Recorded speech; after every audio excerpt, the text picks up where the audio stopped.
Despite being talked about for his cross-dressing nights, his ambiguous relationships with men, and a private world filled with crime and subversion, he was revered throughout the kingdom as the ultimate symbol of masculinity, a consummate womanizer, a merry king whose string of mistresses and bastards became national legend. His name was King Charles II. How could the most charming man in England be the king who secretly bent every rule about gender and desire? You have to walk through the world he was born into, a kingdom holding its breath, teetering on the brink of self-destruction. His father, Charles I, was a man cut from a very different cloth. He was pious, principled, and possessed an unshakable belief in the divine right of kings. To him, a king was God's chosen representative on earth, accountable to no one but God himself. This was not a popular opinion in a 17th century England, where Parliament was beginning to feel its own power, a rising tide of ambitious merchants and landed gentry who believed they, too, had a right to shape the nation's destiny. The conflict was a perfect storm of politics, religion, and personality. Charles I's marriage to the French Catholic princess Henrietta Maria sparked deep suspicion among the fiercely Protestant English. His attempts to levy taxes without Parliament's consent were seen as tyranny. His high Anglican religious reforms felt like a creeping return to Catholicism, a mortal sin in the eyes of the growing Puritan movement. The Puritans were a force of radical piety. They saw the world in stark black and white, godliness versus sin, discipline versus decadence. They despised the theater, condemned lavish dress, and viewed any form of frivolous enjoyment as a path to damnation. And in the opulent, art-filled court of Charles I, they saw a nest of corruption and foreign papist influence. For years, the tension simmered. It was a cold war fought in pamphlets, in parliamentary debates, and in fiery sermons from the pulpit. Young Prince Charles, born in 1630, grew up in a world of gilded palaces that felt increasingly like a fortress under siege. He was raised on the principles of absolute monarchy, taught that his father's will was law, yet, just outside the palace walls, a different England was stirring, one that was beginning to believe that the will of the people expressed through Parliament was the ultimate authority. It was a collision course with destiny, and in 1642, the dam finally broke. The king raised his standard at Nottingham, and the English Civil War began. The war was a national trauma, a brutal and bloody affair that pitted neighbor against neighbor, brother against brother. For young Charles, now the Prince of Wales, it was a terrifyingly abrupt end to a sheltered childhood. At just 12 years old, he was thrust into the heart of the conflict, a witness to the chaos that had engulfed his father's kingdom. He and his younger brother James were present at the Battle of Edgehill, the first major clash of the war. Imagine the scene from a boy's perspective. The thunder of cannons, the screams of men and horses, the terrifying reality of a nation tearing itself apart. This was his classroom, and the lessons were harsh and unforgettable. He was given a nominal command in the Royalist forces in the west of England, a boy prince trying to rally men to a cause that was steadily losing ground, but it was a futile effort. The parliamentary forces, known as the Roundheads, were better organized and funded. Under the command of the brilliant and ruthless Oliver Cromwell, their new model army became an unstoppable force. As the Royalist cause crumbled, the prince's life became one of constant flight. In 1646, with the parliamentarians closing in, he was forced to flee England for his own safety. He was just a teenager, leaving his home, his family, and his birthright behind. He escaped first to the Isles of Scilly, then to Jersey, and finally found refuge in France at the court of his young cousin, King Louis XIV. He would not see his father again. While Charles was in exile, the war reached its grim conclusion. The king was captured, put on trial by a court he refused to recognize, and found guilty of treason against his own people. This was an act that sent shockwaves across Europe. A sacred, anointed king tried and condemned by his own subjects? It was unthinkable. On January 30th, 1649, a day of piercing cold, Charles I was led to a scaffold erected outside the banqueting house in Whitehall. He dressed in extra layers of clothing, he said, so that he would not shiver from the cold and have the crowd mistake it for fear. He walked with immense dignity, a man who, in his final moments, truly embodied the majesty he had always claimed. He addressed the crowd, forgiving his executioners and reaffirming his faith. Then he knelt, placed his head upon the block, and with a single swing of the axe, the King of England was dead. A collective groan of horror rose from the thousands who had gathered to watch. England had not just executed a man, it had killed a king, and in doing so, had shattered 1,000 years of tradition. News of the execution traveled slowly, but when it finally reached the exiled Prince Charles in The Hague, it was a blow that would define the rest of his life. At just 18 years old, he was no longer a prince in waiting. He was, in the eyes of royalists, King Charles II, but he was a king with no kingdom, no crown, and no home. He was a king whose father had been murdered by his own subjects.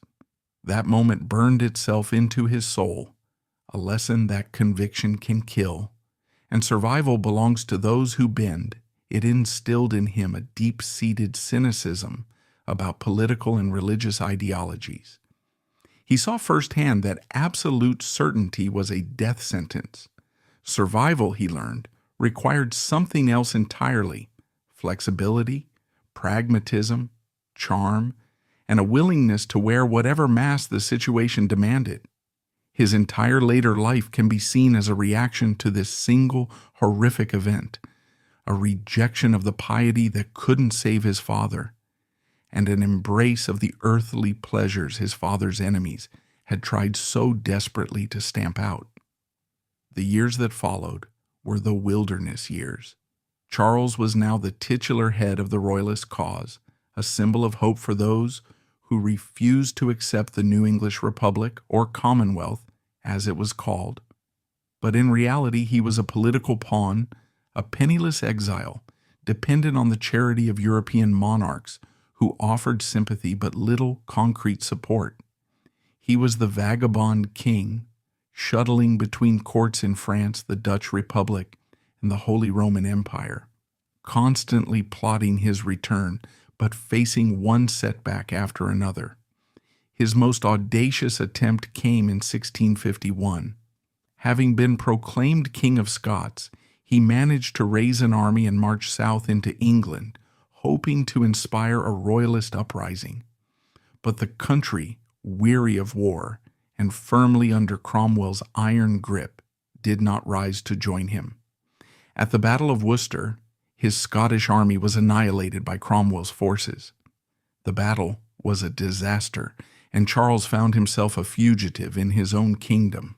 What followed is one of history's greatest escape stories. For 6 weeks, the most wanted man in Britain, with a colossal bounty of £1,000 on his head, evaded capture. This was not a tale of palaces and privilege. This was a story of dirt, fear, and desperation. He disguised himself as a simple woodsman, though his dark features and tall frame made him hard to miss. He tramped through muddy fields, slept in barns, and relied on a network of loyal supporters who risked their own lives to hide him. The most famous episode, of course, was his hiding in an oak tree at Boscobel House, as parliamentary soldiers scoured the woods below. For an entire day, he lay concealed among the branches, a king reduced to hiding in a tree, a symbol of how far he had fallen. This experience was transformative. It brought him face to face with the ordinary people of England. He learned humility, He learned resilience. He learned how to think on his feet, how to charm a suspicious farmer's wife, and how to play a part. This was the ultimate education in survival. When he finally managed to escape to France, he was a changed man. He was no longer the naive boy prince.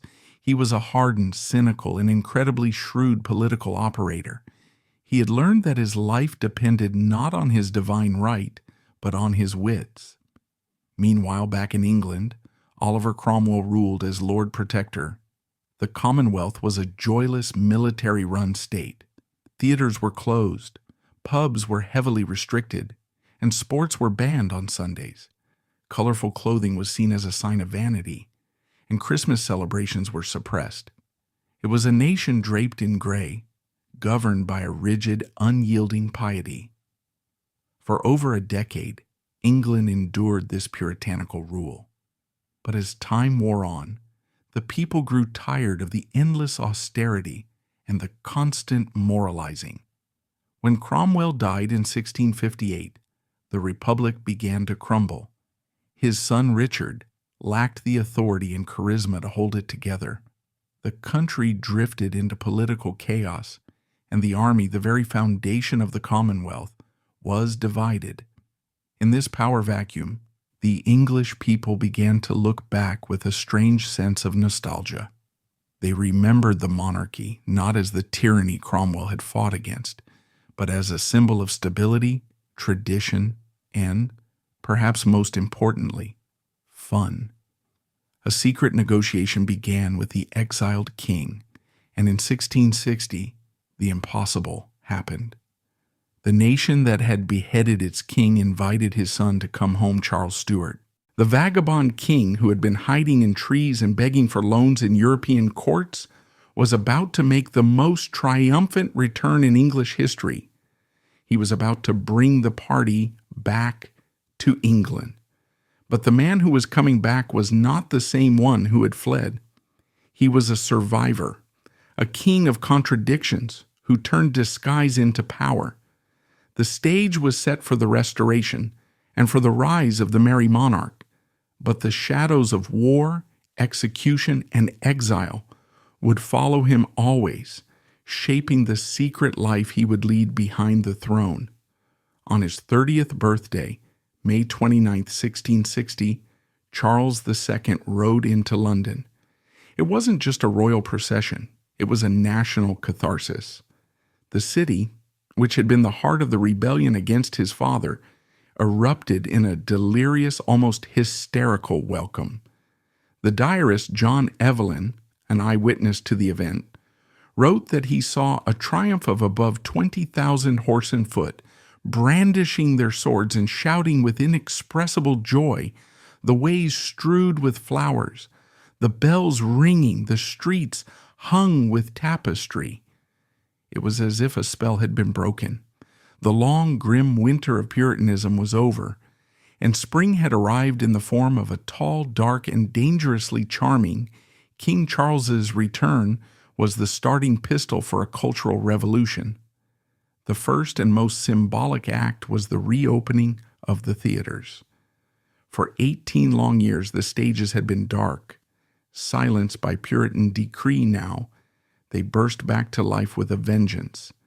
But this was not the theater of Shakespeare. This was Restoration comedy, a new genre that was as witty, cynical, and sexually explicit as the king himself. Plays by authors like William Wycherley and the Earl of Rochester were filled with clever wordplay, farcical situations, and a parade of rakes, fops, and sexually liberated women. For the first time in English history, actresses, not boys, played the female roles, adding a new layer of realism and erotic charge. And who was their biggest fan? The king himself. Charles was a passionate patron of the theater, attending performances constantly, often with his current mistress in tow. It was in the theater that he first laid eyes on Nell Gwynn, the sharp-witted orange seller who became one of his most beloved companions. The theater became an extension of his court, a place to see and be seen, to gossip, to flirt, and to revel in the new spirit of liberation. This spirit bled out from the playhouses and into every corner of society. At least for the upper classes, the court of Charles II became the epicenter of a new, unapologetic hedonism. It was a world away from the stiff, formal court of his father. Charles's court was a place of wit, gambling, heavy drinking, and above all, sex. It was governed by a group of men known as the Merry Gang, a circle of aristocratic poets, playwrights, and courtiers who were as famous for their debauchery as for their intellect. Figures, like the Duke of Buckingham and the Earl of Rochester, lived lives of performative excess, turning blasphemy and scandal into an art form.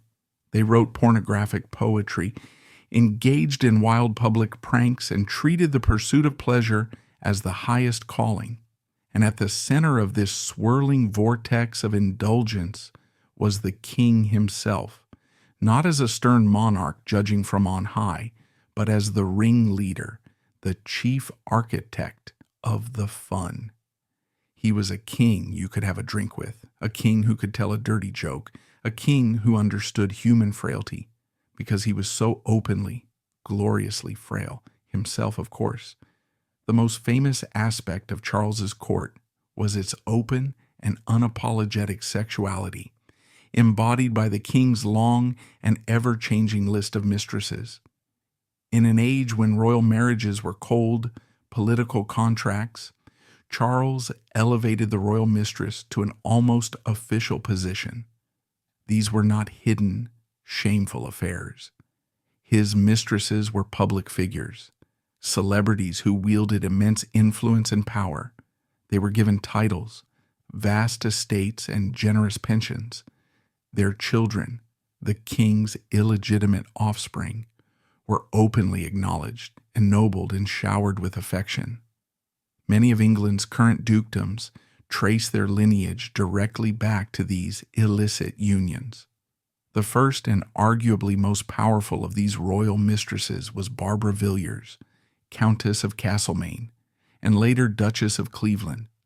She was breathtakingly beautiful, but also notoriously greedy, tempestuous, and politically ambitious.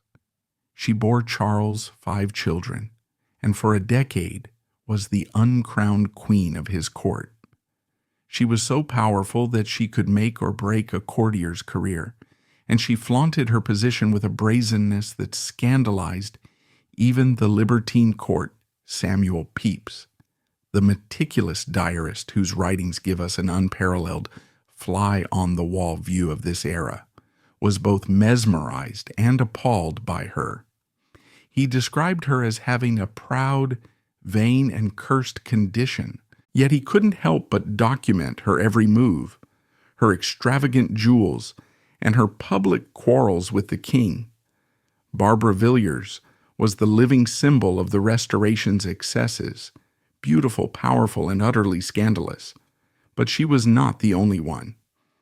There was Louise de Querouaille, a French noblewoman sent to the English court, many suspect, as a spy for King Louis XIV. She was sophisticated and elegant, a stark contrast to the fiery Barbara. Charles was utterly captivated by her, making her the Duchess of Portsmouth and showering her with gifts. She became his primary link to the French court and a key player in the complex web of European diplomacy. Then there was the aforementioned Nell Gwynn. Pretty witty Nell, as Pepys called her, was the complete opposite of the aristocratic schemers. She was a child of the London slums, a commoner with a razor-sharp wit and a down-to-earth charm that the public adored. She was funny, bawdy, and refreshingly unpretentious. The people saw her as one of their own, and her relationship with the king, seemingly based on genuine affection and laughter, became the stuff of legend. She famously referred to herself as the Protestant whore to distinguish herself from her Catholic rival, Louise de Querouaille, a quip that delighted the fiercely anti-Catholic London crowds. These women and many others formed a sort of shadow court.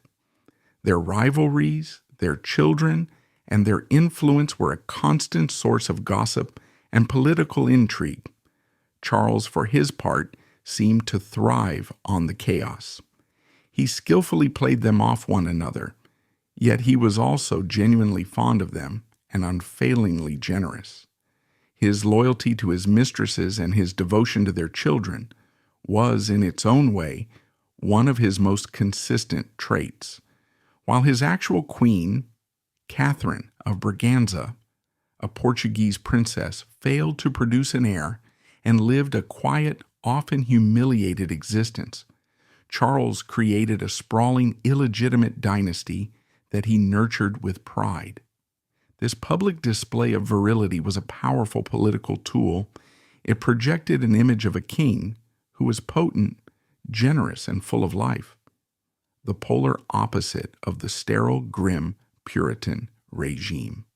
Every acknowledged bastard was another symbol of the monarchy's triumphant return, a fleshy, living repudiation of Cromwell's joyless England. He wasn't just ruling the country, he was personally repopulating the aristocracy. So, the public image was set in stone. Charles II was the great philanderer, the ultimate ladies' man, a king whose masculinity was proven time and again in the beds of the most beautiful women in England. This is the version of Charles that has dominated the popular imagination for centuries.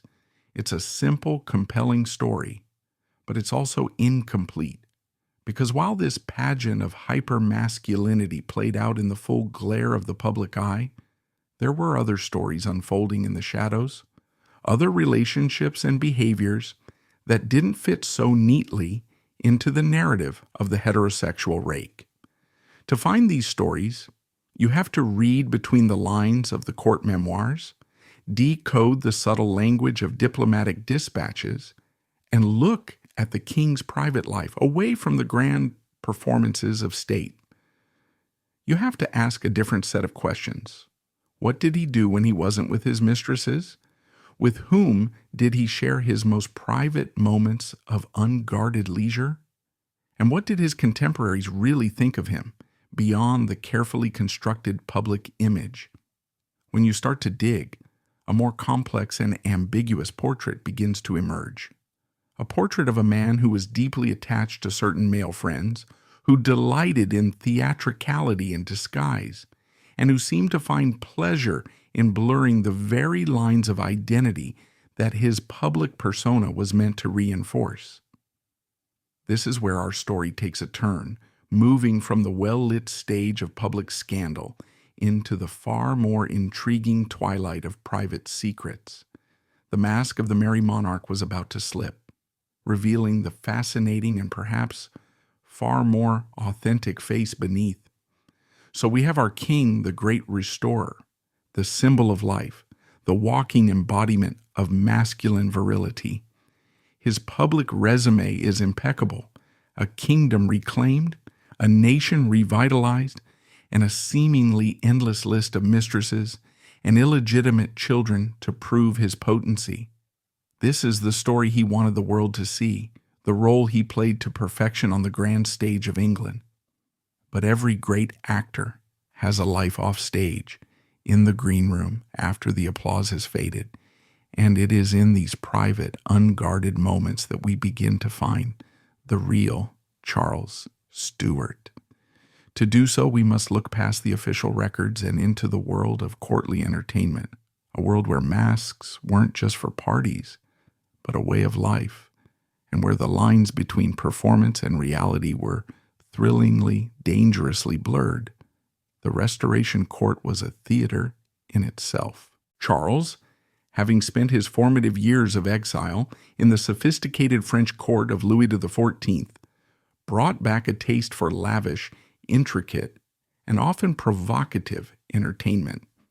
The primary form of this was the mask. A mask was more than just a fancy dress ball. It was an elaborate theatrical production, combining music, dance, poetry, and spectacular stage effects. Nobles and even royalty themselves would take on roles, often playing mythological gods or allegorical figures. But under Charles II, these events took on a wilder, more subversive edge. They became occasions for high-stakes social maneuvering, for scandalous flirtations, and for a kind of playful chaos that deliberately upended the rigid hierarchies of the court. And at the heart of this chaos was a fascination with disguise and transformation. Within these revels, the concept of gender play was a recurring and tantalizing theme. Contemporary accounts, often written in the coded language of gossip and innuendo, speak of nights at Hampton Court or Whitehall, where the wine flowed freely and the distinctions between masculine and feminine attire seemed to dissolve. The Comte de Gramont, a French exile whose witty and often salacious memoirs provide a keyhole view into Charles's court, described a world driven by gallantry and play. While he focuses mostly on heterosexual intrigues, his detailed accounts of the court's theatricality, its love of disguise and mistaken identity, create a backdrop where such gender fluidity could flourish. More direct, though still veiled, references can be found in diplomatic correspondence and private letters of the era.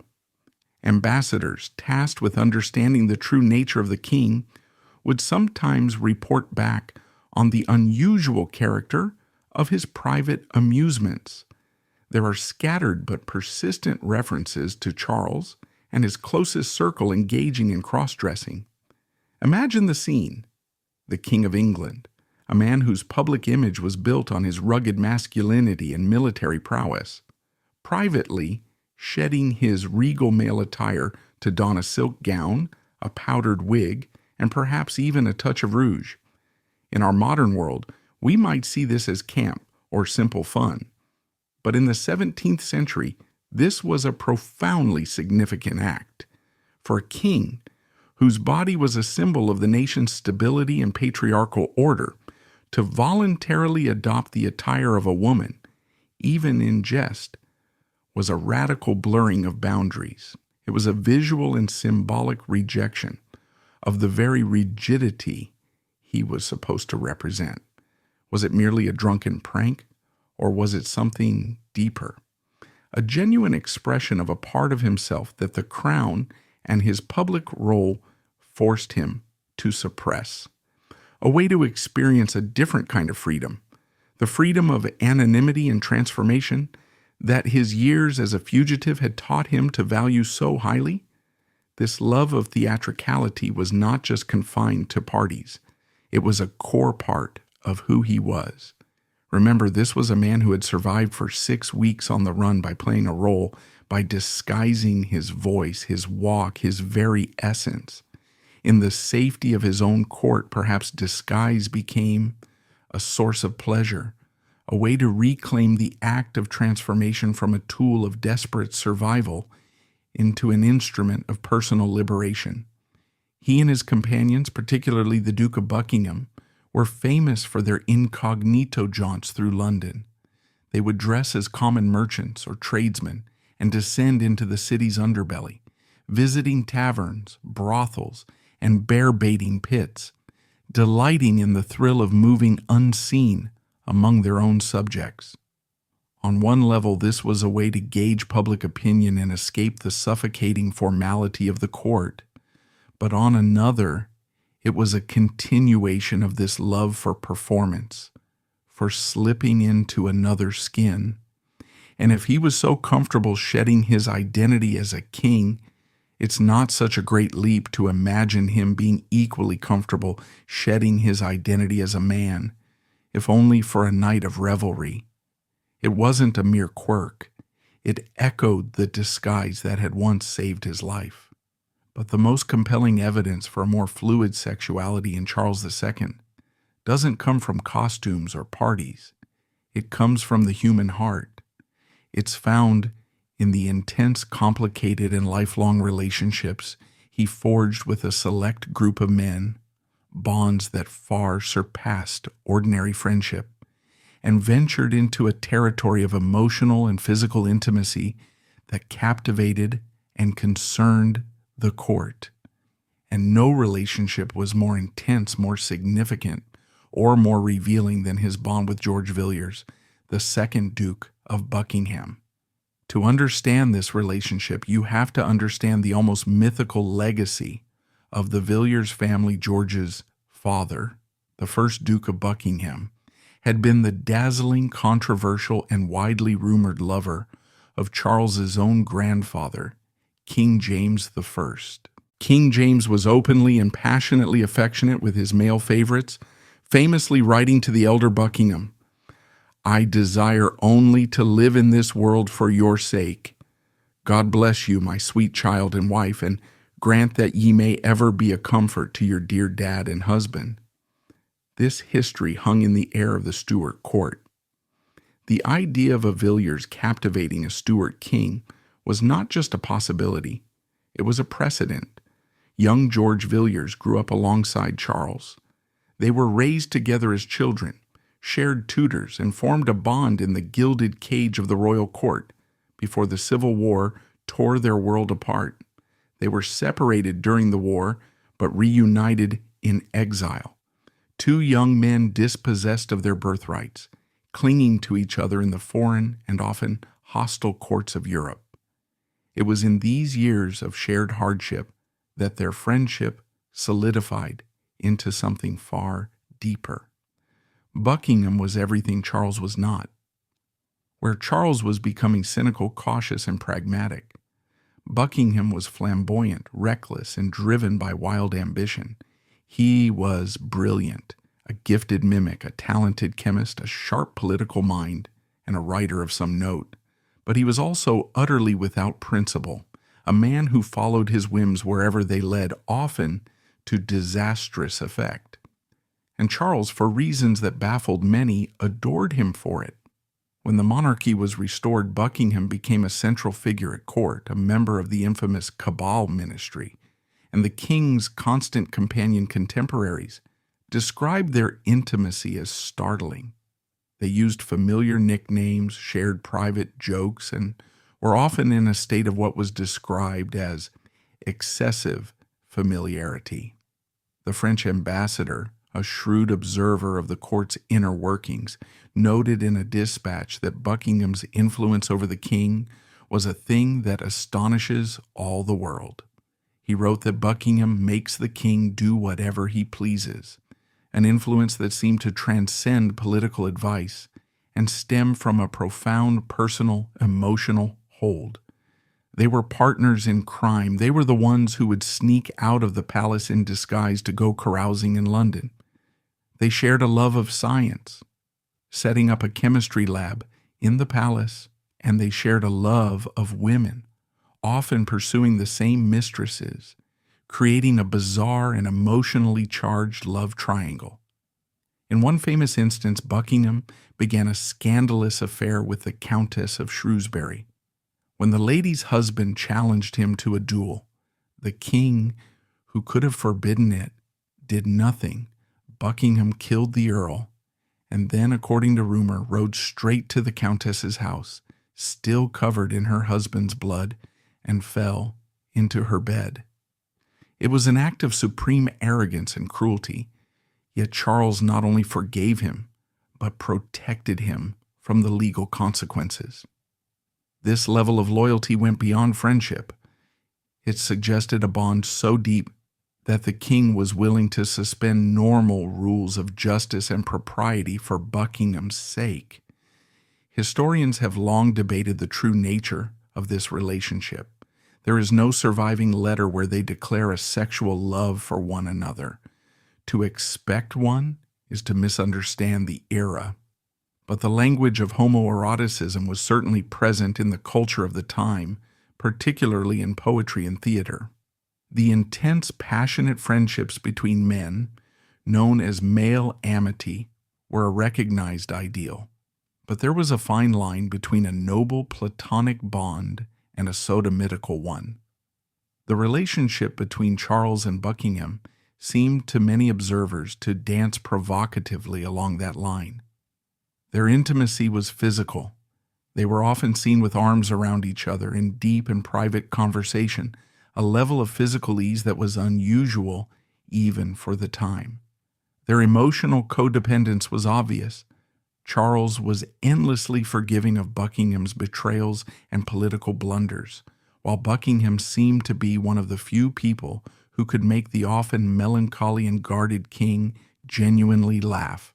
For decades, they were the immovable center of each other's emotional lives, a fact that both the Queen and the King's many mistresses had to grudgingly accept. We cannot definitively label it a sexual affair, but to dismiss it as a simple friendship is to ignore the mountain of circumstantial evidence and the consistent testimony of those who saw them together day after day. It was a grand passion, a defining relationship of Charles's life, and it was with a man, a grand passion, a defining relationship that defied every convention of friendship and ventured into a territory of astonishing intimacy. For decades, the bond between Charles Stuart and George Villiers, Duke of Buckingham, was the pulsating, chaotic heart of the Restoration Court. It was a relationship that survived political betrayals, public scandals, and the jealousies of countless mistresses. But to see this intense connection as an isolated anomaly is to miss the larger picture. Buckingham was not an exception to the rule.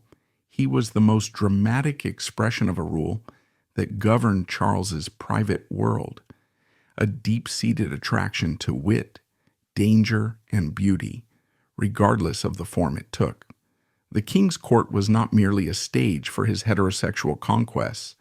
It was a complex ecosystem of desire, and to truly understand its king, we must look beyond the one great favorite and into the wider circle of brilliant, damaged, and dazzling men who captivated him, the infamous Merry Gang.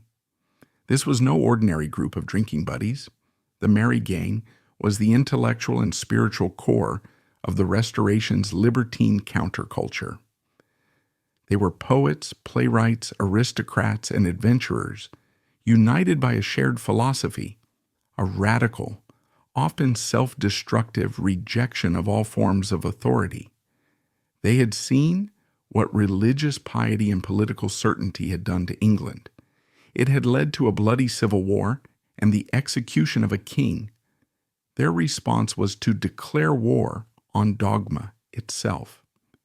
They made pleasure a philosophy, rejecting religion and morality alike as tools of control, and the only authentic life was one lived to the absolute fullest, chasing every sensation, breaking every taboo.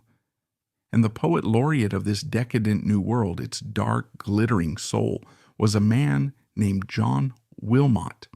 The second Earl of Rochester was a paradox, an exquisite poet with the morals of an alley cat, a brilliant thinker who drank himself into an early grave, and a man who loved and loathed the king with equal passion.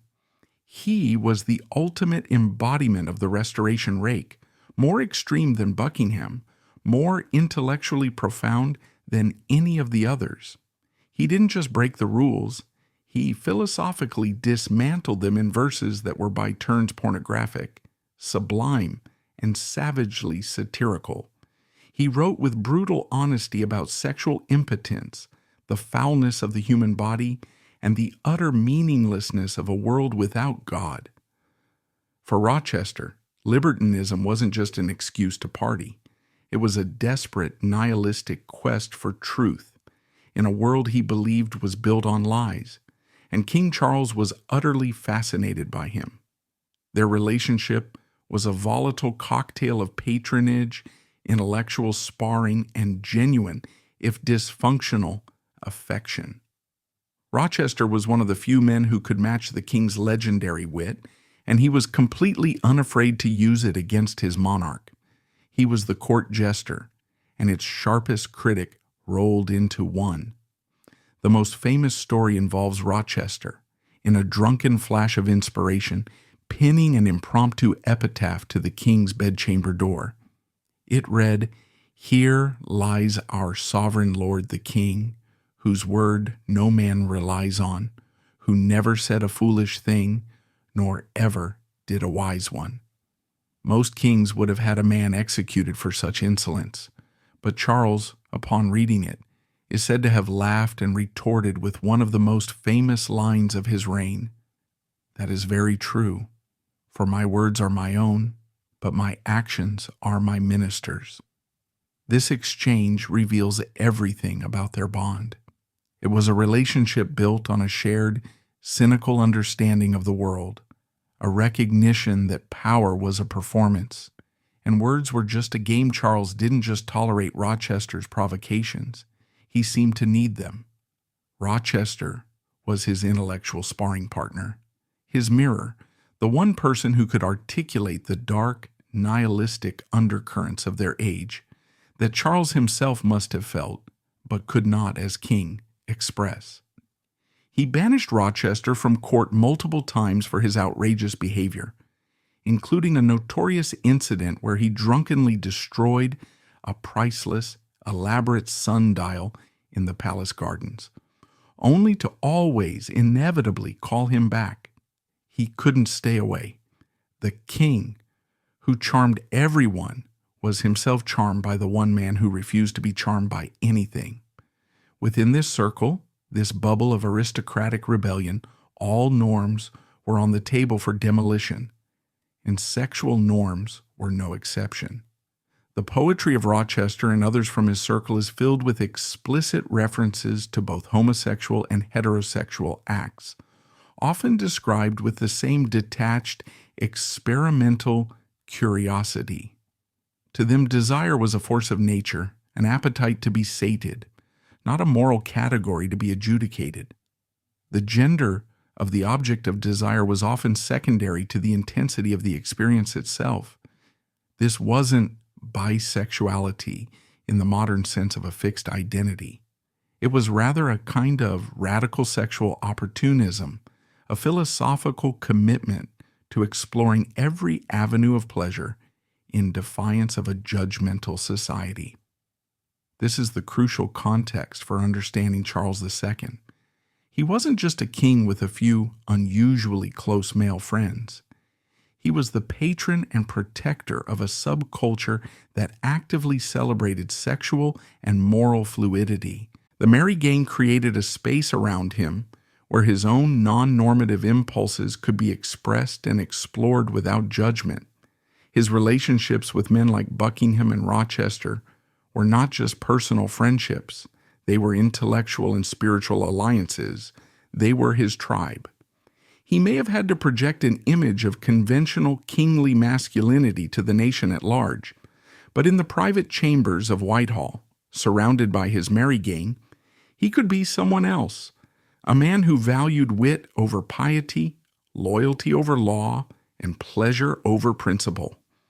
It was a world where a shared joke with Rochester or an intimate conversation with Buckingham could be just as meaningful, just as vital as a night with Barbara Villiers.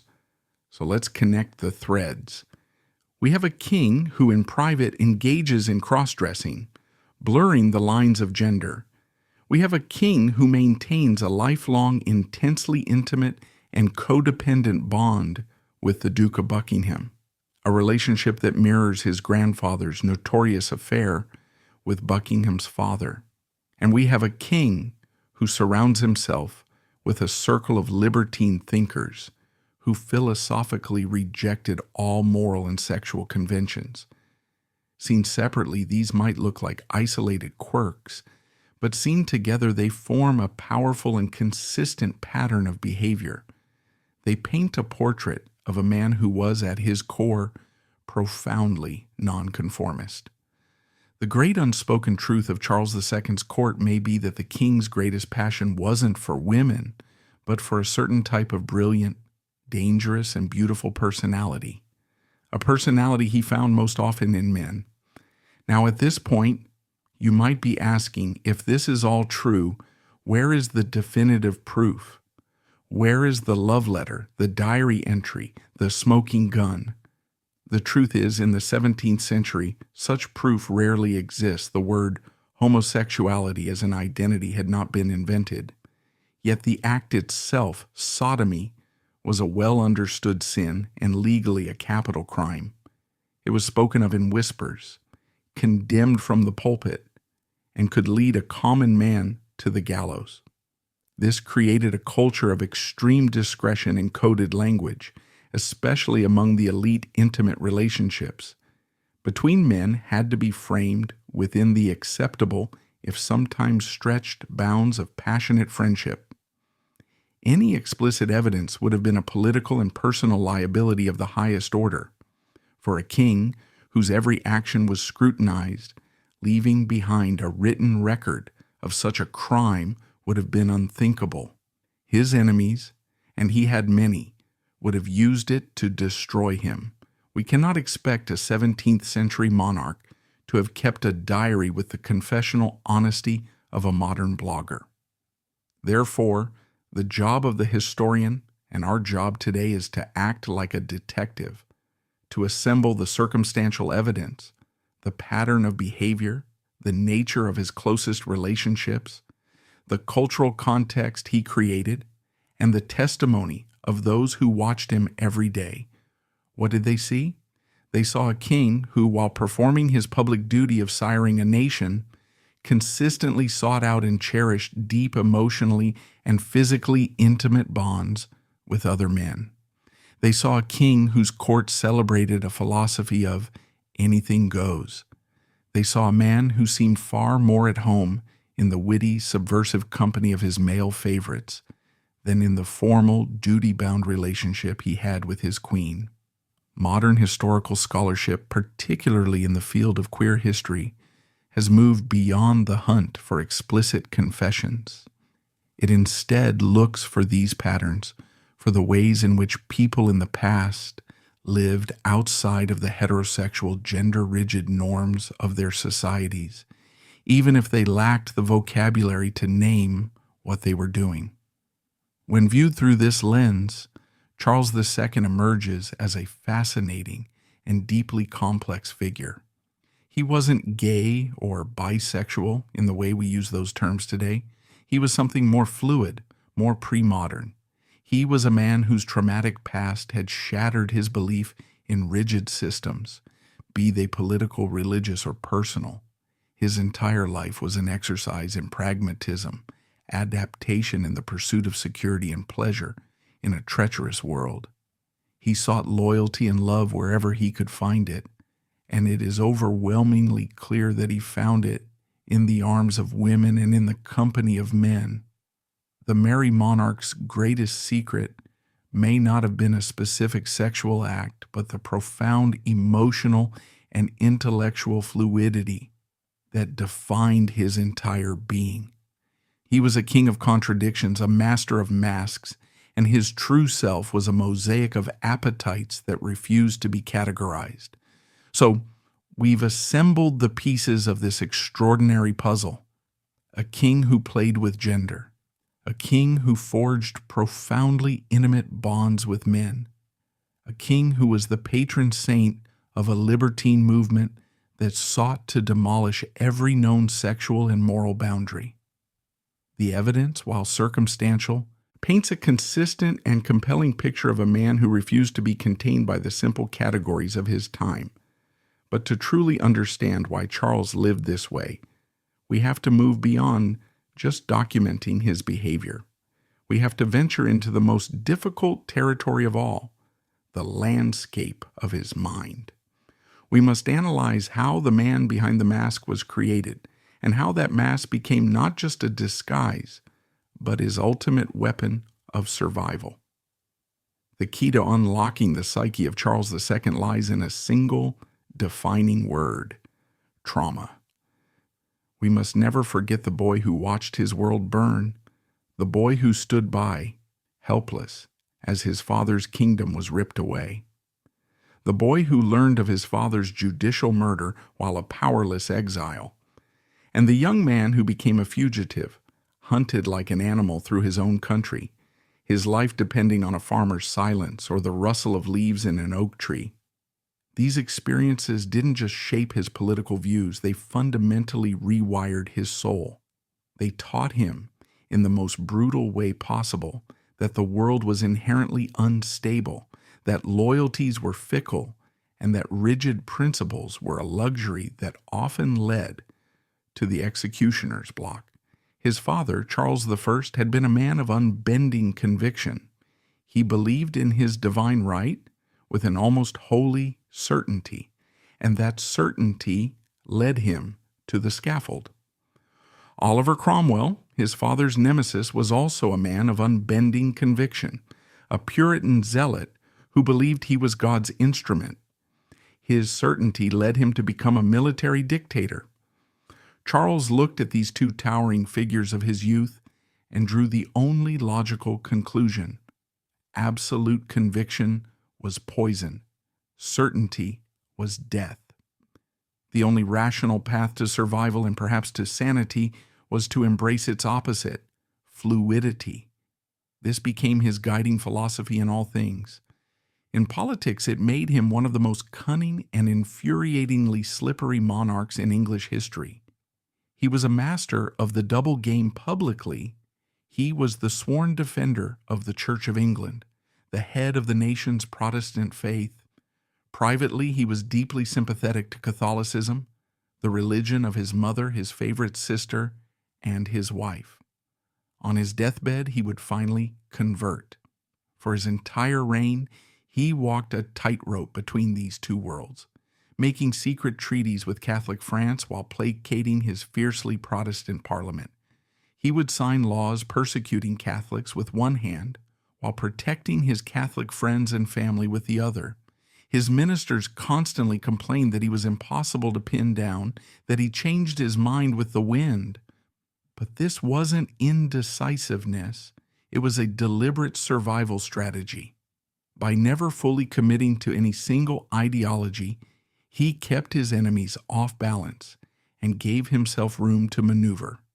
He had learned from his father's fate that the oak that doesn't bend in the storm will break. Charles was determined to be the willow. And here is the crucial connection. This political fluidity was mirrored perfectly in his personal life.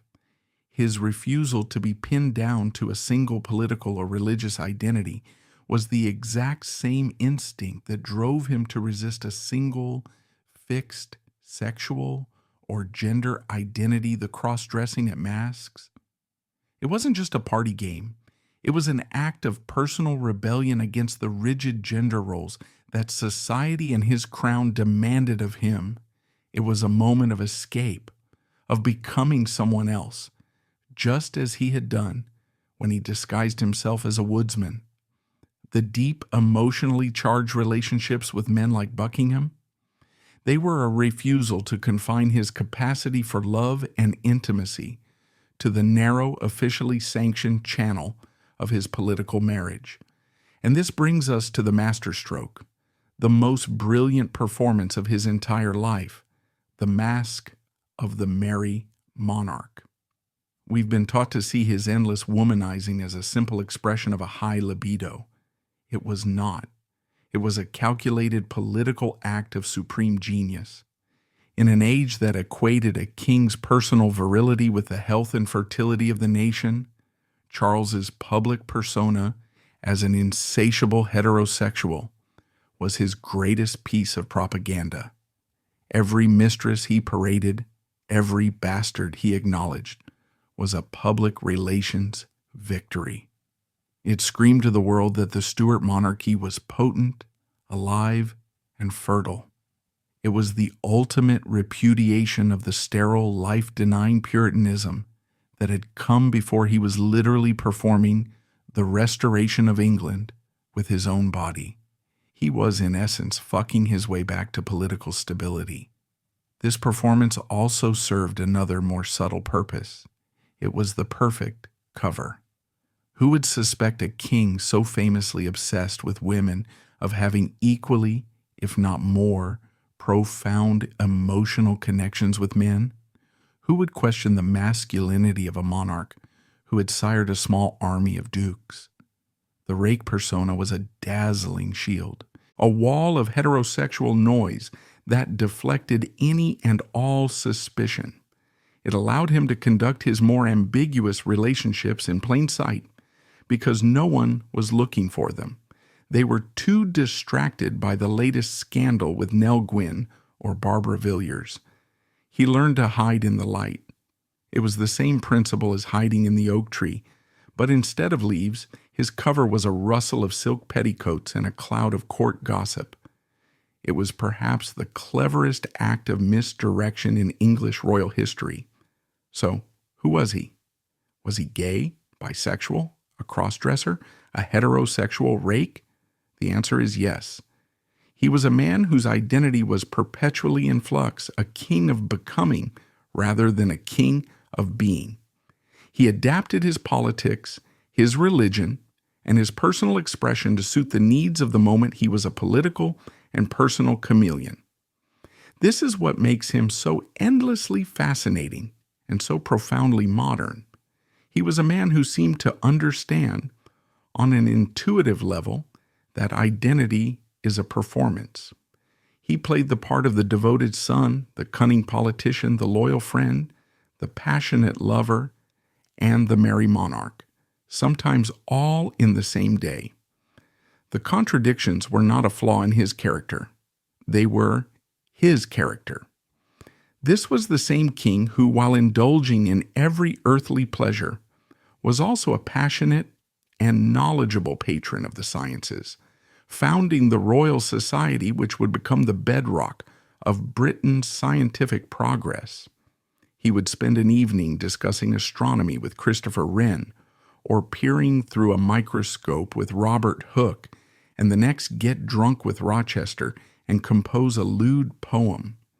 He was a man of high intellect and low appetites, a cynic who was capable of immense loyalty, a king of chaos who brought a strange kind of stability. To try and force him into a single neat box is to fundamentally misunderstand him. It is to do to his memory what his enemies tried to do to him in life: pin him down. His true essence was his resistance to being pinned down. He was a living, breathing embodiment of ambiguity. And in that ambiguity he found not only his safety but his freedom. The untold story of Charles II is not that he was secretly gay or secretly bisexual. It's that he was secretly, radically, and magnificently fluid in every sense of the word. His life was his greatest work of art, a complex masterpiece of survival painted in the vibrant, chaotic, and unapologetically queer colors of the Restoration. And as his reign entered its final years, this king of contradictions would have to navigate one last set of storms, leaving behind a legacy as complex and debated as the man himself. For nearly 2 decades, Charles II had performed a masterful balancing act. He had juggled mistresses and ministers, Protestants and Catholics, Parliament and the French king, all with a cynical charm and a seemingly inexhaustible supply of political cunning. His court remained a haven of pleasure and intellectual curiosity. But beyond the palace walls, the old demons of the Civil War were stirring once more. The nation's deep-seated fears of Catholicism and absolute monarchy had never truly gone away. They had merely been lulled to sleep by the king's charisma and the general relief of the Restoration. Now, in the final act of his reign, they would reawaken with a vengeance, threatening to plunge the kingdom back into the very chaos he had spent his life trying to avoid. The ultimate test of his fluid, pragmatic approach to power was at hand. The crisis began in 1678 with a wave of anti-Catholic hysteria known as the Popish Plot. A disgraced clergyman named Titus Oates fabricated a fantastical story about a vast Jesuit conspiracy to assassinate the king, massacre Protestants, and place Charles's openly Catholic brother, James, Duke of York, on the throne. In a climate of profound religious paranoia, Oates's wild accusations were believed. Panic swept the nation. Innocent Catholics were arrested, tried on perjured evidence, and executed. It was a national witch hunt, fueled by fear and expertly manipulated by ambitious politicians. At the heart of this manipulation was a man who was, in many ways, Charles's political nemesis, Anthony Ashley Cooper, the Earl of Shaftesbury. Shaftesbury was a brilliant, ruthless political operator and one of the founders of the Whig Party, the first true political party in English history. He saw in the popish plot the perfect opportunity to achieve his ultimate goal, to exclude James from the line of succession. This sparked the Exclusion Crisis, a 3-year political war that brought England to the brink of another civil war. The Whigs, led by Shaftesbury, whipped up public fury against the papist heir and introduced bills in Parliament to legally bar James from ever becoming king for Charles. This was the ultimate nightmare. This was not a game of courtly intrigue. This was a fundamental assault on the principle of hereditary monarchy, the very foundation of his throne. To disinherit his own brother would be to admit that Parliament, not God, had the power to choose a king. It was the same argument that had led his father to the scaffold. Everything he had learned, everything he had survived, was now on the line. The merry monarch had to get serious. And he did. Here, in this final desperate battle, Charles deployed every skill he had honed over a lifetime of survival. He was no longer the carefree rake. He was a political grandmaster. When Parliament became too aggressive, he dissolved it. When the Whigs tried again, he dissolved it again.